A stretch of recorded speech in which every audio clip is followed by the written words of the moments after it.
నీ చిత్తంలో జ్ఞాపకం చేసుకోండి. వారు మీరు బలపరచండి, స్థిరపరచండి, ధైర్యపరచండి. వారి పట్ల నాయన ఇంకా గొప్ప కార్యాలు మేలు జరిగించండి నాయన. ఈ వారం చెప్పిన బిడ్డల ప్రభావ నీ చిత్తంలో జ్ఞాపకం చేసుకొని మరొక వారం రోజు సహాయం చేయమని యేసుక్రీస్తు నామమున అడుగుతున్నాం తండ్రి, ఆమేన్. దేవునికి స్తోత్రం. హల్లెలూయా, హల్లెలూయా. అందరూ బాగున్నారా? అందరూ బాగున్నారమ్మా? మంచిది. దేవుడు కృప ద్వారా మనందరం కూడా దేవుడు ఈ యొక్క ఉదయకాల సమయంలో ఆయన సన్నిధికి క్షేమంగా తీసుకొచ్చి ఆయన మాట వినడానికి ఆయన ఇంత వాక్యాన్ని దేవుడు మనకి ఇచ్చాడు. దేవుడికి ఏమి చూడడము తీర్చలేము. దేవునికి స్తోత్రం. హల్లెలూయా. ఈ యొక్క సమయంలో చూడండి, ఎంతో మందికి అయితే ఈ ధన్యత ఏమండి, ఈ ధన్యత లేక ఎంతో మంది అయితే చూడండి ఎక్కడెక్కడెక్కడెక్కడో ఉంటూ ఉన్నారు. చూడండి, ఎందుకంటే ఈ దినము ఏ దినము చెప్పండి అమ్మా? ఈ రోజు ఏ రోజు? ఆదివారము. అంటే దేవుని యొక్క రోజు. అయితే ఈ రోజు ప్రతి ఒక్కరు కూడా ఎక్కడ ఉండాలి? ఎక్కడ ఉండాలండి? దేవుని సన్నిధిలో ఉండాలి కదా. దేవుని సన్నిధిలో ఉండాలి. ఎందుకంటే దేవుడు మనకి ఎంతో ఆశించాడు, ఆరోగ్యం ఇచ్చాడు, ఏమంటే ఐశ్వర్యం ఇచ్చాడు, ఏమంటే తినడానికి మంచి ఆహారము కూడా చిత్తపడుతూ ఉన్నాడు. కానీ దేవుడి యొక్క నాటానికి మాత్రం మనం మాత్రము రాలేకపోతున్నాం. చూడండి, ఎందుకంటే ప్రతి ఒక్కరు కూడా సృష్టించింది ఆయనే, ప్రతి ఒక్కరు నిర్మించింది ఆయనే. కానీ దేవుడికి ఏమైపోతున్నారు అమ్మ? దేవునికి ఏమైపోతున్నారు? దూరం అయిపోతున్నారు. ఎక్కడెక్కడో ఉంటూ ఉన్నారు, ఏ ప్రాంతాల్లో ఉంటున్నారు, దేవుడికి ఇష్టమైన ప్రాంతాల్లో ఉంటున్నారు, దేవుడికి ఇష్టమైన స్థలాల్లో ఉంటూ ఉన్నారు. దేవునికి ఏమండి, దేవుని యొక్క రాక వారు ఎక్కడెక్కడో ఉండటం వల్ల ఏం తెచ్చుకుంటున్నారు వాళ్ళు చెప్పండి? అనేక మంది శ్రమలు, కష్టాలు, విరుపులు, ఇబ్బందులు, రోగాలు పాలైపోతూ ఉన్నారు ఈనాడు. ఆలోచన ప్రేమను దేవుడులారా. ఎందుకంటే ప్రభు ఏమన్నాడు చెప్పండి? ప్రభు ఏమన్నాడమ్మా? ప్రయాసపడి భారం మోసుకున్న సంత జనులారా నా యొద్దకు రండి అని ప్రభు పిలుస్తూ ఉంటే ఈ లోక ప్రయాసము పడుతూ ఉన్నారు మానవుడు. ఈ లోక ప్రయాసములు వ్యర్థము వ్యర్థము వ్యర్థము వ్యర్థము అని ప్రభు తెలియపడుతూ ఉన్నాడు. కానీ ఆ ప్రయాసానికే దానికే ప్రాధాన్యత ఇస్తూ ఉన్నారు మానవుడు. ఎందుకంటే ఆలోచన ప్రేమని బిడ్డారా, ఆ ప్రయాసాలు మనకు ఎందుకు పనికిరాదు. కానీ దేవుని యొద్దకు వచ్చి శ్రాంతిని తీసుకొని ఆయన వాక్యమేని ఆయన వాక్య రూపంగా మనము నడుచుకుంటే మనం ఏమై ఉన్నామో ధన్యులమై ఉన్నాము. దేవునికి స్తోత్రం. మరి యొక్క సమయంలో మన మధ్యలో మరి ఆ మోజేసు దగ్గర వచ్చి కొద్ది నిమిషాలు దేవుని వాక్యాన్ని అంకిత శ్రద్ధగా వెళ్దాం.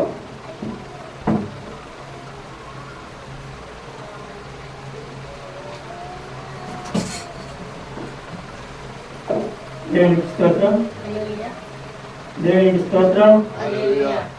ప్రభువునందు ప్రియమైన దేవుని బిడ్డలారా, మన ప్రభువును రక్షకుడైన యేసుక్రీస్తున్నాము నేను అందరికీ నా హృదయపూర్వకంగా తెలియజేసుకుంటున్నాను. అలాగే ఈ అవకాశం ఇచ్చిన ఆత్మీయ తండ్రి అందరూ తెలియజేసుకున్నాను.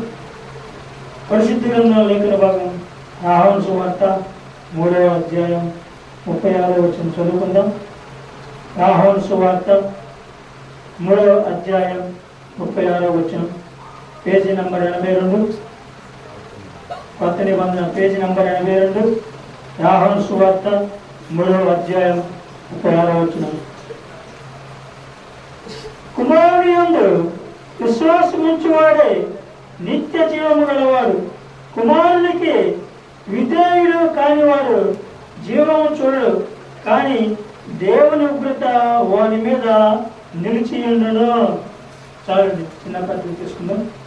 కొందరు మిక్కిలిగా ప్రేమించిన వారు ప్రియ పనులకు తండ్రి నీకు వేలాది ఉన్నాడు తెలుస్తున్న ఏమన్నా తండ్రి అల్పుని అభాగ్యుని ఎందుకు కలిగాను ప్రభా నీ వెలువడించని నిలబడినాడు నా తండ్రి.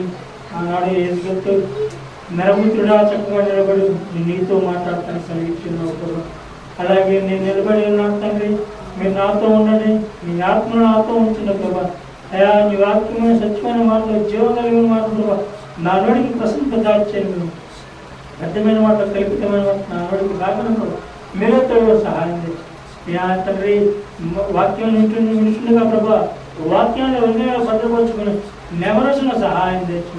వెనకలిగే చెడు గ్రహించే మనసు నాకు మాకు సహాయం తెచ్చమని యేసుక్రీస్తు నామములో అడిగి వెళ్తుని ప్రార్థిస్తున్నాం తండ్రి. దేవునికి స్తోత్రాలు. ప్రభువు దేవుని బిడ్డ మన ప్రభువును రక్షకుడైన యేసుక్రీస్తు నామములో మీ అందరికీ నా వందనాలు తెలియజేస్తున్నాను. పరిశుద్ధ గ్రంథం లేఖన భాగం ఒకసారి చూద్దాం. పరిశుద్ధ గ్రంథం లేఖన భాగం యోహాను సువార్త 3వ అధ్యాయం 36వ వచనం. కుమారుని యందు విశ్వాసముంచువాడే నిత్య జీవము గలవాడు. కుమారునికి విధేయుడు కానివాడు జీవము చూడడు, కానీ దేవుని ఉగ్రత వాని మీద నిలిచి ఉండడు. దేవునికి స్తోత్రం. కుమారుని యందు విశ్వాసం ఉంచువాడు. కుమారుని యందు విశ్వాసం ఉంచువాడు. ఏ కుమారుడు విశ్వాసం ఉంచాలి? మనం దేవుని మీద విశ్వాసం ఉంచాలి. అంటే దేవుడు అంటే ఎవరు? దేవుడు అంటే ఎవరండి? యేసు అంటే ఎవరు? ఏమండి? యేసు అన్నారు బాగుంది. యేసు అంటే ఎవరు? యేసు ప్రభు అంటే ఎవరు? యేసు అంటే ఎవరు? చెప్పండి.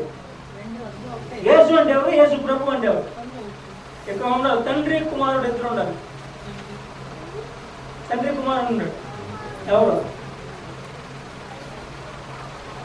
యేసు అంటే తండ్రి, క్రీస్తు అంటే కుమారుడు. అర్థమవుతున్నది? తండ్రి కుమారుడు అంటే తండ్రి వీళ్ళు ఎప్పుడు ఏ టైంలో ఉన్నాడు? తండ్రి ఏ టైంలో ఉన్నాడండి? అబ్రహాము, ఇస్సాకు, యాకోబులు ఆ టైంలో తండ్రి ఉన్నాడు. ఇప్పుడు ఈ టైంలో కుమారుడు ఉన్నాడు. అవునా? మరి కుమారుని యందు విశ్వాసం ఉంచువాడే నిత్య జీవము గలవాడు. అంటే దేవుని యందు విశ్వాసం ఉండాలి. మనం దేవుని యందు విశ్వాసం ఉంచాలి. విశ్వాసం అంటే ఏ విశ్వాసం ఉంచాలి? ముందు వారు మా అయ్యగారు చెప్పారు, నేనే కనుక భక్తులను అయితే ఆ చెట్లేసి అవకాశపడాలని చెప్పాను, విశ్వాసం ప్రార్థన చేశాను చెప్పాను. గుర్తుందండి? ఎవరికైనా గుర్తుందా? పోయిన వారం కదా, అంతకుముందు వారం విజయనాయ్ గారు చెప్పారు, నేను విశ్వాసంగా ఉన్నాను, నేను ప్రార్థన చేస్తున్నాను, ఈ గొప్ప చెట్టు లేచి అవకాశపడాలని చెప్పి ప్రార్థన చేసింది. విశ్వాసం అటు విశ్వాసమా, లేదంటే కొత్త నమ్మకం రావే టంకి అన్నాడు విశ్వాసం ఉంది? చెప్పండి. దేవుని యందు విశ్వాసం కలిగి ఉండాలి. మనం విశ్వాసం అంటే దేవుడు నా యందు ఉన్నాడు, నాకు ఏ రోగం వచ్చినా ఏ బాధ వచ్చినా ఆయన తీసివేస్తాడు అని ఆయన మీద నమ్మకం ఉంచాలి. ఆ నమ్మకమే విశ్వాసం. ఆ నమ్మకం లేకుండా మన ఇష్టానుసారంగా మనం తిరిగి దేవుడు నాకు బాగు చేయట్లేదు, దేవుడు నాకు స్వస్థపరచట్లేదు, దేవుడు నాకు ఈ కార్యం చేయట్లేదు అని నువ్వు దేవుడి మీద నిందలేస్తుంటే నీకు ఎట్లుంటుంది? ఏమండి? ఆయన మన జీవము చూడండి. కుమారుని యందు విశ్వాసం ఉంచేవాడే నిత్య జీవము గలవాడు. అంటే దేవుని యందు విశ్వాసం ఉంచిన వాడే నిత్య జీవం గలవాడు. అంటే దేవుడు ఆయుష్ అంతవరకు అయితే ఇచ్చాడు, అంతకాలము బతుకుతాడు. అంటే నిత్య జీవం గలవాడు, జీవించుతూనే ఉంటాడు. అవునా? జీవించండి. దేవుని యందు విశ్వాసం కలిగి ఉంటే మనం జీవించగలుగుతాం. నమ్మకం కలిగి ఉన్నది, దేవుని మీద ఆధారపడి ఉన్నది. తెలుగు పొరవాడి మీద ఆధారపడి ఉంటే మనకు నైద్దా? అన్నదమ్ముల మీద ఆధారపడితే మనకేమైనా జరిగిద్దా? మన బంధుమిత్రుల మీద ఆధారపడితే ఏమైనా జరిగిద్దా? అక్కడదాకా ఇంట్లో ఉన్న తల్లి, భార్య మీద, భర్త మీద, కుమారుల మీద, కూతురి మీద ఆనుకుని ఉంటాం మనం విశ్వాసంగా. వాళ్ళు ఏమైనా చేయగలుగుతారా? ఏమండి? ఎవరైనా చేయగలుగుతారా? ఎవరు చేయలేరు. ఈ ప్రపంచంలో ఎంతమంది అయితే ఉన్నా కానీ ఎవరు కూడా ప్రేమించేవారు ఎవరైనా సరే ఏంది జీవంలో ఉండరు. అంటే విశ్వాసంగా ఉండలేదు. ఒక మాట చెబుతున్నా చూడండి, హాస్పిటల్ తీసుకెళ్ళాలి ఒక ఆమెని, అంటే ఇంట్లోనే, ఎవరో కాదు, ఇంట్లోనే తీసుకెళ్ళాలి. హాస్పిటల్ తీసుకెళ్ళాలంటే ఒక రోజు తీసుకెళ్తాం, 2 రోజులు తీసుకెళ్తాం, తర్వాత 3 రోజులు ఏం చెప్తాం?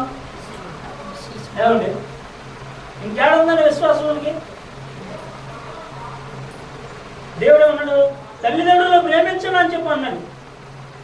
పరిశుద్ధ గ్రంథం లేఖనంలో రాయబడింది, నీ తండ్రిని నీ తల్లిని సన్మానించమన్నాడు. ఏమండి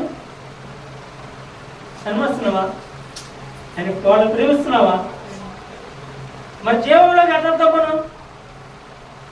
జీవంలోకి రావాలంటే ఆయన యందు భయము భక్తి కలిగి దేవుడు ఏ ఆజ్ఞలైతే ఇచ్చాడో ఆజ్ఞానుసారంగా మనం పాటించి వాళ్ళని ఇసుక్కోకుండా, వాళ్ళని తిట్టకుండా, కొట్టకుండా మనం ప్రేమించుకుంటేనే జీవంలో నడుస్తాం మనం. అవునా? ఇక అన్నాడు చూడండి, మరి జీవం గలవాడు కుమారుని విధేయుడు కానివాడు జీవము చూడడు కానీ, కుమారుడికి విధేయుడు కానీ జీవము చూడడు. అంటే యేసు ప్రభు, అంటే యేసు ప్రభు వారికి, అంటే క్రీస్తుకు, అంటే రక్షకుడు, ఆ క్రీస్తుకు మనము విరోధంగా ఉంటున్నాం. అవును కదండి? ఆయనకు విరోధంగా ఉంటున్నాం. విరోధంగా ఉంటున్నాం అంటే ఎలా ఉంటున్నాం? విరోధంగా ఏమండి? ఆయన విరోధంగా ఎలా ఉంటున్నాం? చూడండి, ఇక్కడే మనం చూద్దాం. దేవుని ఆ మందిరంలోకి వచ్చినాం మనం. దేవుని మందిరంలోకి వచ్చి దేవుని దాసుడు వాక్యం చెప్పాడు. ఆ వాక్యాన్ని మనం హృదయంలో భద్రపరుచుకుంటామా, లేకపోతే అది ఎక్కడో వెళ్ళి బయటకెళ్తాం? ఇది మన పరీక్షకే అవసరం. ఒకరిని ఉద్దేశించింది కాదు, ఒకరు చెప్పాల్సింది కాదు. ఇది మన పరీక్షకే. ఈ గుడి రోడ్డు దాటిన తర్వాత ఆ వాక్యం మన హృదయంలో ఉండిద్దా, లేకపోతే ఏమైంది? హృదయం నుంచి వెళ్ళిపోద్దా? మన హృదయం నుంచి వెళ్ళిపోద్ది బయటికి. ఎందుకంటే ఈ గుడి దాటంగా నీకు వాడు వచ్చేస్తాడు మనలోకి. బా దాంట్లో బా, దాంట్లో అది ఉంది బా, లేదా దాంట్లో ఇది ఉంది బా, ఎంజాయ్.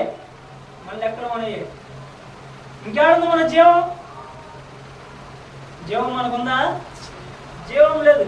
అందుకే ఇక్కడ చూడండి, నిత్య జీవం గలవాడు కుమారుని విధేయుడు కానివాడు జీవము చూడడు. అంటే దేవుని యందు భయము భక్తి కలిగి ఉన్నవాడు జీవంతో ఉంటాడు. దేవుని యందు భయము భక్తి లేకుండా జీవం చూడు, కానీ వాడు దేవుని ఉగ్రతను వారి మీదకి నిలిచి ఉండును. దేవుని ఉగ్రత వారి మీద వచ్చి నిలిచి ఉంటాడు. అంటే ఏంటి ఉగ్రత? అంటే ఏంటి? మీకు లాజిక్ అర్థం అవ్వాలంటే, ఆనాడు నోవాహు దినాల్లో నోవాహు వాడకట్టి, అవునండి, మరి కుమారులు నోవాకు భార్య మొత్తం కలిసి ఆ ఊళ్ళో ఎక్కారు. నోవాకు ప్రజలకు చెప్పాడు, అమ్మ జలప్రయాణ రాబోతుంది, మీరు లోపల ఓడలో కండమ్మా, దేవుడు చెప్పాడు నాకు అని చెప్పనేసి నోవాకు చెప్తే, నోవాకుని ఏమన్నారు? ఓరి పిచ్చివాడా, సంవత్సరాల తరబడి వానలు గుర్తలేదు, నువ్వు చెబితే వాన పడుతున్నాడు ఎర్రోడా అని చెప్పని నోవాకుని ఎగతాళి చేశాడు. ఏమైంది? చండ ప్రచండంగా 40 సంవత్సరాలు, 40 పగలు, 40 అంటే 80 సంవత్సరాల వాన కురిచింది. పరిశుద్ధ గ్రంథం లేఖనంలో 40 అనే రాసి ఉంది. 40 పగల్లో 40 రాత్రులు అని చెప్పని రాసింది. దాన్ని తీసుకుంటే 80 సంవత్సరాలు చండ ప్రచండంగా వాన పడింది. ఆయన ఉగ్రత వచ్చింది, దాని నుంచి ఎవరు తప్పించుకోలేదు. అలాగే మనకు కూడా దేవుడు ఏ రోగం పెడతాడో, ఏ నొప్పి పెడతాడో తెలియదు. దేవుని ఉగ్రత మన మీదకి రాకుండా ఉండాలంటే మనం జీవంతో కలిగే ఉండాలి. అవునా? చూడండి, మరి రోమీయులకు రాసిన పత్రిక 8వ అధ్యాయం, రోమీయులకు రాసిన పత్రిక 8వ అధ్యాయం 6వ వచనం. రోమీయులకు రాసిన పత్రిక 8వ అధ్యాయం 6వ వచనం, పేజీ నెంబర్ 138.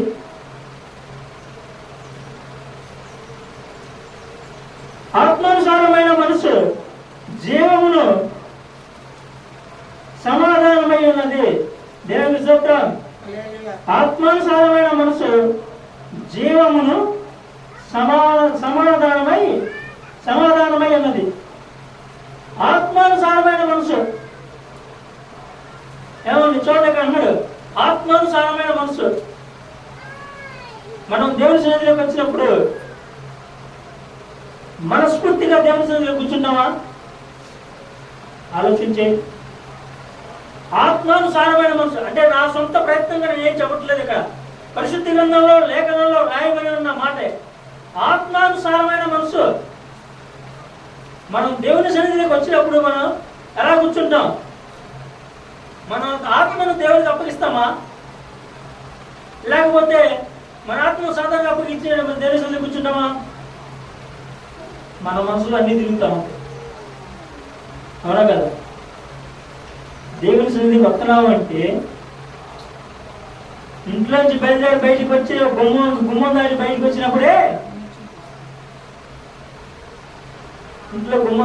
వచ్చినప్పుడే మన ఆలోచనలు వస్తాయి. ఇంట్లో లైట్ ఆఫ్ అయినా లేదు, ఏమండి ఇంటికి తాళం వేసేనా లేదు, ఇవన్నీ ఆలోచనలు బయటకు వస్తాయి. గుమ్మం దాటి బయటికి రాగానే సరే వచ్చావు, చర్చిలో కూర్చున్నప్పుడు ఏమైతే నీ మనసంతా ఏమైతే నీ మనసు? మందిరంలో నిలకడగా నిలబడుతున్నావా? నిలబడుతున్నా. నీ మనసు సంచలమైపోతుంది. ఆత్మానుసారంగా నిలబడలేకపోతున్నావు. లోక సంబంధమైన మనసు అయితే నీలో ఉంటుంది. ఆత్మానుసారమైన మనసు ఏది మనలో?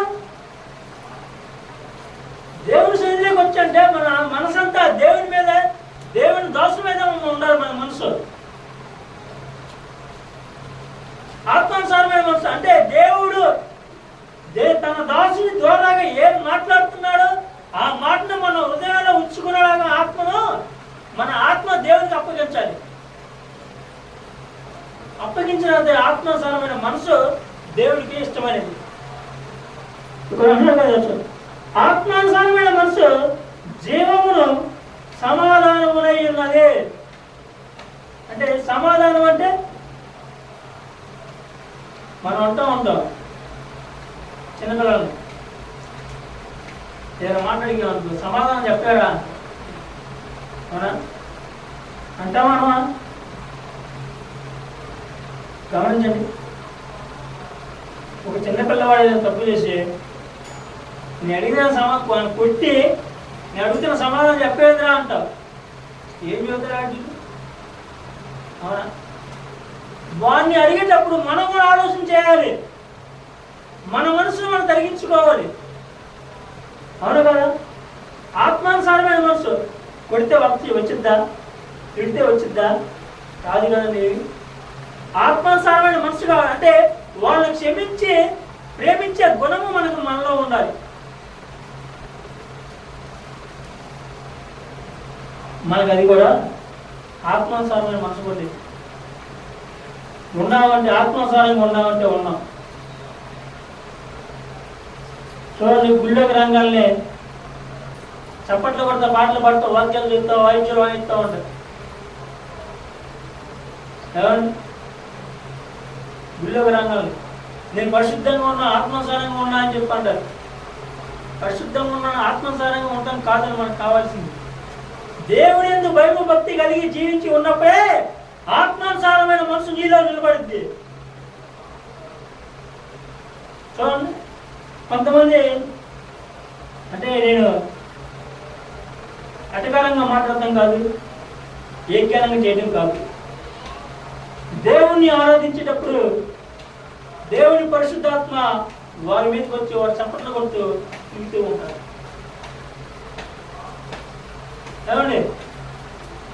వాటిలో కొన్ని రకాలు కూడా ఉన్నాయి. ఆయన చెప్పకూడదు కానీ వీటిని దేవుని పరిశుద్ధాత్మ వచ్చినప్పుడు, దేవుని పరిశుద్ధాత్మతో ఉండినప్పుడే ఈ మనసు అనేది నిలకడగా నిలబడుతుంది. ఈ లోక సంబంధమైన వాటి ఏది కూడా నీ మనసులో పెట్టుకుని ఆత్మసారంగా ఉన్నాను, నేను ఆత్మసారంగా జీవిస్తున్నాను అంటే ఎలా ఉంది? ఉండదు కదా. మరి చూడండి, అలాగే మొదటి తిమోతి రాసిన పత్రిక 4వ అధ్యాయం 8వ వచనం. మొదటి తిమోతికి రాసిన పత్రిక 4వ అధ్యాయం 8వ వచనం. శరీర సంబంధమైన సాధకము కొంచెం మట్టికే ప్రయోజనకరమవును, కానీ దైవభక్తి ఇప్పటి జీవము విషయంలోను రాబో జీవము విషయాలను వాగ్దానంతో కూడినదై ఉన్నదని, అది అన్ని విషయంలో ప్రయోజనకరమవును. ఏమన్నా చూడండి, మొదటి తిమోతికి రాసిన పత్రిక 4వ అధ్యాయం 8వ వచనంలో శరీర సంబంధమైన సాధకము కొంచెము మట్టికే. శరీర సంబంధమైన సాధకము, శరీర సంబంధమైన అంటే ఈ లోకంలో మనం ఎంత కష్టపడ్డా ఎంత చేసినా శరీరం అలసిపోద్ది. శరీరం అలసిపోతుందంటే 2 గంటలు చేసావు, లేకపోతే 3 గంటలు చేసావు, పొద్దున్న సాయంకాలం చేసావు, పని చేసుకుని ఇంటికి వస్తావు. ఇంటికి వచ్చినాక ఏమైంది మనసు? ఏమైందండి, నేను పని చేయలేకపోతున్నాను, మీరే చేసుకోండి, లేకపోతే అయ్యా నేను పని చేయలేకపోతున్నాను, మీరే చేసుకోండి అని శరీరం అలసిపోతుంది. ఈ శరీరం నాకు ఉపయోగం లేదు ఇక, ఎందుకంటే పొద్దు నుంచి కష్టపడి వచ్చావు కాబట్టి శరీరం అలసిపోయింది. అన్నారు చూడండి, శరీర సంబంధమైన సాధకము కొంచెము మట్టికై ప్రయోజనకరమవును. అంటే 1 గంట చేసినా 2 గంటలు చేసినా శరీరం ఆ టైం వరకు నీకు శక్తినిచ్చింది, తర్వాత శక్తినిచ్చిద్దా ఉండదు ఇక. కాబట్టి మరి చూడండి, కానీ దైవభక్తి ఇప్పటి జీవము విషయంలోను, దైవభక్తి దేవుని యందు భయభక్తి కలిగి ఉండాలి. దైవభక్తి ఇప్పటి జీవము విషయంలోను రాబో జీవము విషయంలోను వాగ్దానంతో కూడిన, అది అన్ని విషయంలో ప్రయోజనకరమగును. దేవుని స్తోత్రం. ప్రభునందు ప్రియమైన దేవుని బిడ్డలు, ఇక్కడ ఏమి రాబడిందండి చూడండి, ఇప్పుడే చదవలేండి. దైవభక్తి ఎప్పటి జీవము విషయంలోను దేవుని యందు భయభక్తి కలిగి ఉన్న జీవము విషయంలోను, అంటే నేను జీవించి ఉన్నాను, నేను జీవిస్తున్నాను, దేవుని యందు భయభక్తి కలిగి ఉన్నాను అన్న ఆ విషయంలోను మరి అన్నాడు చూడండి, రాబో జీవము విషయంలోను వాగ్దానముతో, రాబో జీవము విషయంలో వాగ్దానంతో. ఎవరి వాగ్దానంతో? ఈ లోక సంబంధమైన జీవం అయిపోయింది, ఈ లోక సంబంధమైన జీవం అయిపోయింది. రాబో జీవం అంటే ఏ రాబో జీవం అంటే మళ్ళీ ఈ నైట్కి కొనుక్కొని తెల్లపోతులు అయితే మన జీవం ఊపిరి వచ్చింది, మరి పరిగెత్తాం మనకి. అలాగే దేవుడు కూడా మనకు రాబో విషయంలో జీవంలో కూడా తోడేయంగా అంటాడు. అర్థమవుతుందా? అంటే ఇంతటితో అయిపోయింది అంటే మనిషి ఎప్పుడైతే దేవుని యందు భయభక్తి కలిగి జీవించి ఉంటాడు, ఉన్నప్పుడు కూడా, కానీ దేవుడు పిలిపించే వస్తే తను వెళ్ళిపోతాడు, పరలోకానికి వెళ్ళిపోతాడు. అప్పుడు కూడా జీవం ఆయనతో ఉంటుంది. ఏమంటే ఆయన పరలోకానికి వెళ్ళిపోయినా కానీ దేవుడి జీవము ఆయనతో ఉంటుంది. మనలో ఉంటుందా ఆ జీవము? దేవుడు పిల్లగా మనకు తెలియబడుతున్నాడు. జీవం కలిగి ఉండడం, జీవించుకోవాలని దేవుని భయభక్తి. మరి మనం ఎంతవరకు జీవించి ఉందాం, ఆయనతో జీవంతో ఉందాము. ఏమండి, జీవంతో ఎందాక నిలిచి ఉన్నాం. ఈ మధ్యలో జీవంతో లేకుండా పోదామా, లేకపోతే కడవరకు జీవం కలిగి ఉందామా? ఏమండి, మనం బ్రతికినంత కాలము దేవునికి ఆయుష్ అంతవరకు అయితే ఇచ్చాడు, అంతవరకు కూడా దేవుని జీవంతో మనం బ్రతకాలి. అయ్యా దేవుడు జీవం ఎత్తారా అంటే వస్తావేమో. ప్రొఫెసర్ గారు ఆత్మీయ తండ్రి గారు ఉన్నాడు. ఆయన గారు దేవుని నమ్ముకుని ఉన్నాడు, దేవుని పాదాలు పట్టుకుని ఉన్నాడు. నా తండ్రి గారు ప్రార్థన చేస్తున్నాడు, అయ్యా నాకు ఇది కొద్దిగా ఉందయ్యా, నాకు ఇంట్లో అవసరాలు లేవు అయ్యా, నా అక్కలు తీర్చాయని ప్రార్థన చేస్తున్నాడు. ఏం చేస్తున్నాడు దేవుడు? నీ ద్వారానో నా ద్వారానో లేకపోతే యువకుల ద్వారానో గుప్పులు ఇప్పి సహాయం చేస్తున్నాడు. అవునా కదా? నిలబడ్డా లేదా జీవంగా? మరి మనం ఎందుకు నిలబడలేకపోతున్నాం? ఆయన దేవుడిని నమ్ముకుని ఉన్నాడండి, ఆయన నిలబడతాడండి. నువ్వు అంటున్నావా? నువ్వు ఉండవుగా, నువ్వు నిలబడచ్చు కట్టాగే. నేను మానవుడిని అయ్యా, నేను మనిషిని అయ్యా, నేను కష్టం చేసుకోకపోతే నాకు ఫుడ్ రాదయ్యా అని చెప్పి అంటావు. ఏది కావాలన్నా దేవుడిని అడుగు, నీకు ఏది కొరతగా ఉన్నా దేవుడిని అడుగు. ఆ కొరతలో నీ అక్కలు దేవుడు తీరుస్తాడు. నువ్వెంతకాలం ఈ లోక సంబంధమైన వాటి కోసం పోరాడుతున్నావు. కానీ ఒక విషయం చెప్తున్నా, ఈ లోక సంబంధమైన వాటి కోసం పాపులాడుతున్నావే కానీ, వాటిని సంపాదించుకుంటున్నావు కానీ, నువ్వు చచ్చినాక వాటిని తీసుకెళ్తున్నావా? ఏమండి, నువ్వు చచ్చినాక నీ అంటే ఏమైనా వస్తాయా? ఈ విషయంలో ఒక మాట చెప్తే, మీకు చిన్నపిల్లలు పుట్టినప్పుడు గుట్టును ముసుకొని వస్తాయి. గుర్తుంది ఎవరికైనా? అటు చేతులు ముడిచి ఏళ్ళు ముడిచి వస్తాయి. దానికి అర్థమైంది, ఏదో సాధించాలి, ఏదో సాధించాలి, నేను సాధించాలి, నేను సాధించాలని. అర్థమైందా? చచ్చిపోయిన తర్వాత చెయ్యాలి, ఎవరికైనా సరే, చిన్న లేదు పెద్ద లేదు, చెయ్యలేకపోతుంది. కారణం, నేను ఏం సాధించలేకపోయాను, అంతా వదిలేసాను ఈ లోకంలో. దానికి అర్థం, ఇదేమో నేను ఏదో సాధించాలి ఇక్కడికి వచ్చి అన్నది, ఇదేమో సాధించాను కానీ నేను ఏం తీసుకెళ్ళలేకపోతున్నాను, వదిలేసాను. కారణం, వీటి కోసం అయితే మనం ఆరాటపడుతున్నాం కానీ దేవుడి కోసం మనం ఆరాటపడతలేదు. దేవుడి పరలోక రాజ్యం కోసం మనం ఆరాటపడాలి. మన ధనం అక్కడ సమకూర్చుకోవాలి. ఆడ సమకూర్చుకుంటే నిత్య జీవంలో మనం వెళ్తాం. ఈ లోక సంబంధమైన వాటి కోసం ఎంత ఆరాటపడినా చేసినా కానీ అది ఏడా ఉండిద్ది, అది నీతో రాదు. పరలోక సంబంధమైన దేవుని యందు భయభక్తి కలిగి జీవించు.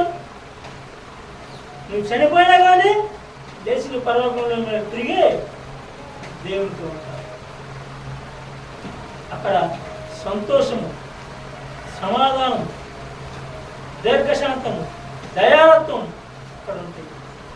కానీ ఇక్కడ ఏముంది నీకు? ఇక్కడ సంతోషం లేదు, సమాధానం, దీర్ఘశాంతం లేదు, దయాలత్వం లేదు. నువ్వెవరు అంటే నువ్వెవడు, నువ్వు. ఇప్పుడు ఇదే దేవుని యందు భయభక్తి కలిగి జీవించినప్పుడు మనకు అన్ని కలుగుతాయి. దేవుడు ఇచ్చిన వాక్యం తెలుసుకుని నేను ఆస్వాదించింది కాక చిన్న ప్రార్థన చేసుకుందాం.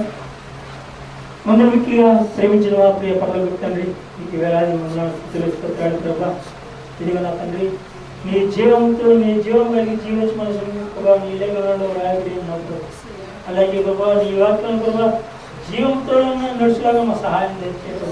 వ్యర్థమైన మాటలు కల్పించమని మాటలు ప్రభా మా హృదయం నుంచి తీసేసి ప్రభా నీ జీవనం మా హృదయాలు నింపున్న సహాయం తెచ్చింది. ఇక్కడ కూర్చున్న ప్రతి ఒక్క వ్యక్తి ప్రభా వాక్యాలను మర్మాలు తెలుసుకునే వాకి హృదయాలు వాక్యాలను బతకొచ్చిన సహాయం తెచ్చింది. యేసుక్రీస్తు నామములో అడిగి ప్రార్థిస్తున్నాను.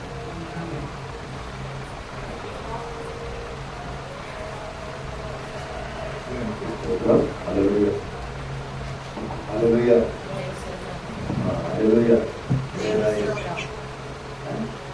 హల్లెలూయా. దేవునికి స్తోత్రం. పిల్లరా మన యొక్క వెనకాల సమయంలో దేవుని యొక్క దాసులు మనం ఏమైనా చెప్పండి. ఏమైనా జీవము కలిగి ఉండాలి. ఎక్కడ ఉండాలి జీవం కలిగి? ఇక్కడ. ఎందుకంటే మనిషికి రెండు ఆత్మ ఉంటాయి. ఒకటి జీవాత్మ, రెండోది శరీరైన ఆత్మ. జీవింపు చేసేది ఎవరో దేవుడు. దేవునికి స్తోత్రం. ఎందుకంటే ప్రేమైన దేవుళ్ళ ప్రతి ఒక్కరు కూడా దేవుని యొద్దకు మనము వస్తూ ఉంటాం, దేవుడి సన్నిధికి వస్తాం. కారణం ఏంటంటే రకరకాల మనుషులు రకరకాల వారి సంస్థలతో దేవుని యొద్దకు వస్తూ ఉంటారు. అవునండి, రకరకాల సంస్థలతో దేవుని యొద్దకు వస్తారు. ఎందుకంటే దేవుడు నమ్మకమైన వాడు, దేవుడు ఆశ్చర్యకరుడు, ఆలోచనకర్త. ప్రతి ఒక్కరు కూడా ఆయన నీవు నేను మనమైతే తోసివేస్తాం, కానీ దేవుడు మాత్రము తోసివేసేవాడు కాదు. ఆయన ప్రతి ఒక్కరు ప్రేమించేవాడు. ఆయన రాజ్యములో మనము జీవింపు చేయాలి, జీవింపు కలిగి ఉండాలంటే ఈ లోకములో మనం దేవునికి ఎలా ఉండాలి? నమ్మకస్తురాలుగా ఉండాలి. నమ్మకస్తురాలుగా ఉండాలి, నమ్మకస్తుడిగా మనము ఉండాలి. ఎందుకంటే బ్రతికినంత కాలము మానవుడు బ్రతికేది ఎంతకాలము? 70 సంవత్సరాలు. ఆయుష్ పొడిగిస్తే 80 సంవత్సరములు. అంతకంటే మానవుడు బ్రతకలేడు. ఎందుకంటే దేవుడిచ్చిన ఆయుష లాంటిది. అయితే మనమందరం కూడా ఒక దినం వెళ్ళవలసిన వారిని అయినప్పుడు కూడా దేవుని సన్నిధిలో మనము ఈ లోకములో మనం నమ్మకస్తులుగా ఉంటే ఆ లోకములో మనకి ఏరుస్తాడు చెప్పండి? జీవాత్మను ఇస్తాడు, జీవపు చేసేవాడుగా ఉంటాడు. వాక్యం ద్వారా మనము విన్నాం. చూడండి ప్రేమ దేవుడి బిడ్డలారా, దేవుని సన్నిధికి ఈనాడు ప్రతి ఒక్కరు కూడా ఆర్థిక సంస్థతో వచ్చేవాడు ఉన్నారు. ఏమండి, దేవుడు నాకు ఎంతో ఆశ్రయం వచ్చిన వాడు, ఆయన సన్నిధికి వెళ్ళి నేను ఆయన స్తుతించాలి, ఆయన గణపరచాలి, ఆయన ఆరాధించాలి అనేవాడు కొంతమంది ఉంటారు. ఏమండి, కొంతమంది రోగములతో వ్యాధులతో రోగాలతో వచ్చేవారు కొంతమంది ఉంటారు. కుటుంబంలో సంస్థలతో బాధపడుతూ ఉంటారు. ఏమంటే కుటుంబంలో నెమ్మది లేక, సమాధానం లేక, బిడ్డల ద్వారా కానీ, భర్త ద్వారా కానీ, భార్య ద్వారా కానీ రకరకాల సంస్థలతో కలిగి ఉన్నవారు కూడా దేవుని వద్దకు వస్తారు. ఎందుకు వస్తారు చెప్పండి? నాకు ఏ దిక్కు లేదు. ఎవరి దిక్కు? దేవుడే దిక్కు. ఎందుకంటే దేవుడు మనకి కనపడుతున్నాడా? కనపడుతున్నాడమ్మా? దేవుడు కనపడుతున్నాడా? కనపడ. మన దేవుడు ఏమన్నాడు? ఆత్మరూపై ఉన్నాడు. దేవునికి స్తోత్రం. మరి ఈ యొక్క సమయంలో దేవుని సన్నిధిలో మన మధ్యలో ఆయన ఉన్నాడా లేడా? లేడు. ఉన్నాడు అని నమ్మవలను అనే వాక్యము ఉంది. చూడండి, ఉన్నాడని నమ్మాలి. విశ్వాసముతో మనం కలిగి ఉండాలి. దేవుని యందు విశ్వాసం ఉంచిన వారు గొప్పవారు అయ్యారు. దేవుని యందు విశ్వాసం ఉంచిన వారు నడిచిన వారు కూడా, పుట్టివాడు కూడా నడిచాడు. ఎందుకని? ఏముంచడం బట్టి? విశ్వాసం ఉంచడం బట్టి. విశ్వాసమే అతన్ని రక్షించింది. నీ విశ్వాసం నేనేం చేసింది? స్వస్థపరిచింది. ఆనాడు బైబిల్లో ఒక వాక్యం ఉంది. శృంగార దేవాలయం ఎదుట ఒక కుంటివాడు ఉన్నాడు. అతను రోజు కూడా అతను చేసే ఉద్యోగం ఏంటమ్మా? మంచి ఉద్యోగం చేస్తున్నాడు. కుంటివాడు ఉద్యోగం చేసుకుంటున్నాడు. ఏ ఉద్యోగం అయ్యా అంటే ఏమండి? రోజు కూడా ఇద్దరు మనుషులు అటు ఇటు పట్టుకొని అతను మోసుకొచ్చి శృంగార దేవాలయం ఎదుట కూర్చోబెడితే అతను చేసే ఉద్యోగం ఏంటి? వచ్చిపోయే వాళ్ళనే ఎవడుతున్నాడు? భిక్షం అడుగుతూ ఉన్నాడు. భిక్షం అడుగుతున్నాడు. అతను చేసే జాబ్ అలాంటిది. ఏమండి? ఎందుకంటే అతను నడవలేడు. ఏమండి? నడవలేడు, పాకలేడు. ఒక కూర్చోడం తప్పితే రెండో సంస్థ ఏది కూడా ఆయనకే అర్థం లేదు ఇక అతనికి. అయితే ప్రతి ఒక్క రోజు కూడా అలా ఉన్నప్పుడు ఆ దేవాలయ యొద్దకు వచ్చే పోయేవాళ్ళు భిక్ష అడుగుతూ ఉన్నాడు. అయితే ఒక రోజు ఎవరు వచ్చారు అక్కడికి? అమ్మ ఎవరు వచ్చారు? దేవుని దాసులు ఆ స్థలానికి వచ్చారు. ఆ స్థలానికి వచ్చినప్పుడు వాళ్ళకు కూడా ఏమడిగాడు? అయ్యా నాకు భిక్ష వేయాలి అన్నాడు. వాళ్ళు అన్నారు కదా, కింద నుంచి వాళ్ళు అన్నారు కదా, అయ్యా మా యొద్ద ఏమీ లేదు, మాకు కలిగిందే నీకు ఇస్తాము అనగానే ఎంత అని పుట్టిద్దమ్మా చెప్పండి. ఇప్పుడు మనకు లేదు, ఎదురు వాళ్ళ దగ్గరికి వెళ్ళినప్పుడు ఆ బంగారం ఉంది, అతని దగ్గర మంచి ఆస్తి ఉంది, అంతస్తు ఉంది, హోదా ఉంది, పేరు ఉంది, అన్నీ ఉన్నాయి. అయ్యా నాకు కలిగింది నేను ఇస్తాను అన్నప్పుడు మనకి ఎంత అని పుట్టింది? ఏమన్నా బంగారం ఎత్తాడేమో, లేకపోతే 1 లక్ష రూపాయలు ఎత్తాడేమో. ఏమండి అలా ఆశ మనకి కలవచ్చు, ఎందుకంటే మానవుడు కనుక. అలాగే ఇతను కూడా ఒక ఆశ వచ్చింది. ఆశ చెవులు కొట్టినాడు, తన మనసును కొట్టినాడు. ఇతను దగ్గర బంగారం ఎత్తాడేమో, ఏదో 1 లక్ష రూపాయలు ఎత్తాడేమో అని ఆశపడ్డాడు. ఆశపడ్డాడు కానీ తానుకున్న సమస్యను బట్టి అతను ఆలోచన చేయలేదు. ఏమండి వెనకమున్న సమస్యను మాత్రం ఆలోచన చేయలేదు. అయితే ఎంసేవుడికి వాళ్ళ వైపు చూస్తూ వాళ్ళ ఇచ్చేదాని కోసం చూస్తున్నాడు కానీ ఇతనుకుండా ఆర్థిక సమస్యను ఇతనుకుండా ఆ కుంటితనాలను బట్టి అతను ఆలోచన చేయలేదు. అప్పుడు అన్నాడు కదా, దేవుని దాసులు ఏమన్నారు? అయ్యా అయ్యా మాకు కలిగింది నీకు ఇస్తాం అనగానే ఏమిస్తాడు ఎదురు చూసినప్పుడు నజరేయుడైన యేసు నామములో లేచి నడు అనగానే ఏమేయడమ్మా వెంటనే ఆ శీలమండల వరకు అరికాల నుంచి నడు నుంచి అరికాల వరకు కూడా శీలమండల వరకు కూడా ఏమొచ్చింది? దానికి స్వస్థత వచ్చింది. దేవుడికి స్తోత్రం. అంతా ఎన్ని సంవత్సరాల నుంచి ఉంటున్నాడు ఆడ, ఎన్ని సంవత్సరాల నుంచి జాబ్ చేసుకుంటున్నాడు. ఏమండి కానీ ఒక్క నిమిషంలోనే రెప్పపాట్లోనే అతను ఏమొచ్చింది? స్వస్థత వచ్చింది. దేవుడికి స్తోత్రం. ఎందుకంటే ప్రేమానందే బిడ్డ వెంట స్వస్థ వచ్చినప్పుడు అతను ఏం చేశాడు? లేచి నిలబడి అటు పరిగెత్తడమో తాగాడు. ఏమండి తర్వాత ప్రార్థన చేశాడు, ఈ 1 లక్ష రూపాయలు ఎడిపోను, ఇన్ని సంవత్సరాల నుంచి వాళ్ళ దగ్గర తీసుకున్న డబ్బు ఏమైపోయిందో కానీ నా దేవుడు నాకు గొప్ప కార్యము చేశాడు. దేవునికి స్తోత్రం. దేవుడు చేసిన కార్యములో మనమైతే మర్చిపోయేవారిగా ఉంటాం. మేలు దేవుడు చేస్తూ ఉంటాడు మేలు, కానీ శ్రమ వచ్చినప్పుడు కష్టం వచ్చినప్పుడు మనము దేవుణ్ణి ఏం చేస్తామంట? దేవుడికి దూరమై పోయేవారిగా ఉంటా. దేవుడే నాకు శ్రమ పెట్టాడు, ఇక ఎందుకు లేనుకుంటాడు. కానీ అలాంటి వారు కూడా ప్రేమ దేవుడు. దేవుడు శ్రమ పెట్టాడు, శ్రమ ఒక మేలు అనేది ఉందని మనం గ్రహించేవారిగా ఉండాలి. అయితే ఆ మేలు పొందాడు, అతని దేవుణ్ణి కనపరచలేదండి, కనపరిచాడు. ఈనాడు ప్రేమ అనేది బిడ్డ నేను మనము కూడా దేవుని కనపరచాలి. దేవుడు చేసిన కార్యాలు మర్చిపోయేవారి మనము ఉండకూడదని ఇక్కడ వాక్యమే చదివిస్తుంది. కనుక ఈ యొక్క మధ్యాహ్న కాల సమయంలో దేవుని వాక్య సరే మనం ఎందరెందరో దేవుని ఎదుర్కొంటారు, కానీ వెనకము ఉన్న సమస్యలు మాత్రము ఎవరు కూడా అడగరు. ఏమండి వెనకున్న సమస్యలు మాత్రం అడగరు. ఏం కావాలంటారు? మాకు ఆశీర్వాదం కావాలండి, నా కుమారుడు మంచి జాబ్ చేయాలండి, నా కుమారుడికి మంచి ఉద్యోగం కావాలండి, నా కుమారుడు మంచి ఐశ్వర్యంతుడు అవ్వాలండి. ఇది మనం అడిగేది. అలాంటివి కాదు మనకు కావాల్సింది. ఏంటది?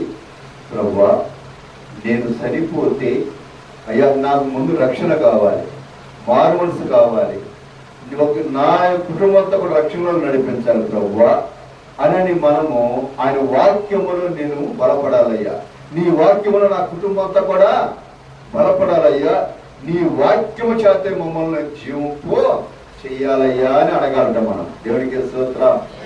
మరి ఈనాడు మనం ఏమడుగుతున్నాం చెప్పండి? ఏమడుగుతాం? మనం ఏమడుగుతావు? ఏమడుగుతావు? నేనేం అడగనంటావా?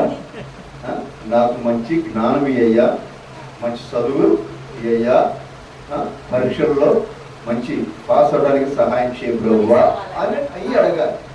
ఎందుకంటే దేవుడు జ్ఞానవంతుడు. ఆయన సర్వలోకానికి జ్ఞానాధికారి ఆయన. కాబట్టి అలాంటి దేవుని మనం అడగాలి కానీ అడగను కూడా మనము అడగకూడదని వాక్యమే సెలవిస్తుంది. దేవుడికి స్తోత్రం. మరి చెప్పాలంటే సమయం చాలా అయిపోయింది కనుక దేవుడి చిత్తం అయితే చెప్పుకుందాం. ఈ కొద్ది మాట దేవుడు దీవించి మనందరూ కూడా ఆశ్రయించడం కాక. ఆమేన్. సమాధానం Igual la